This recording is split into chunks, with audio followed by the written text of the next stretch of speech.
Bonjour à tous, je suis ici au Parlement européen et j'aimerais vous parler du scandale du Qatargate. En décembre dernier, une affaire de corruption a éclaté au sein du Parlement européen. Des membres de cette institution, notamment Eva Kaili, l'une des principales vice-présidentes, auraient perçu de l'argent en échange de la défense des intérêts du Qatar et même du Maroc apparemment. On parle d'environ 1,5 million d'euros.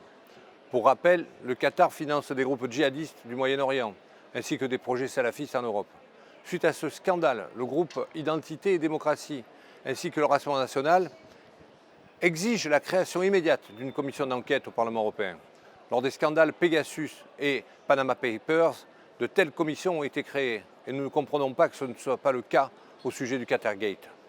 Nous réclamons la démission de Rafael Guzmán, membre du Parti social-démocrate et président de la Commission du Parlement européen, chargé d'enquêter sur les ingérences étrangères. Certains membres de son parti, a priori directement impliqués dans cette affaire. Et nous sommes étonnés que cette commission, justement chargée de contrôler les rapports des députés avec les puissances étrangères, n'ait pas soulevé ce problème.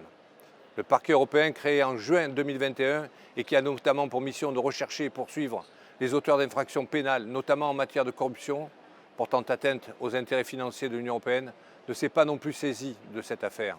Heureusement que la justice belge s'en est emparée et grâce à elle, cette affaire a pu éclater au grand jour. Nous demandons aussi l'annulation de tous les dossiers votés antérieurement qui ont trait à la libération des visas et le Qatar. Et nous exigeons que les députés rendent publique toute relation avec le Qatar et d'autres puissances étrangères d'ailleurs. Enfin, nous sommes surpris de l'attitude des médias qui assez rapidement n'ont plus communiqué sur cette affaire.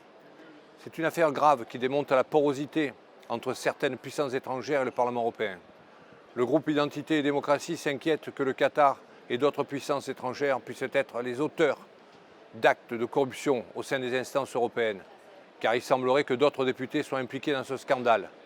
Affaire à suivre donc, mais malheureusement ce matin, nous avons donc, avec le groupe Identité et Démocratie, essayé de faire passer un de nos vice-présidents au Parlement européen, qui est donc Anissa Tardino, mais c'est encore un socialiste, Marc Angel, qui a été élu avec l'aide du groupe Renew, dont fait partie Renaissance.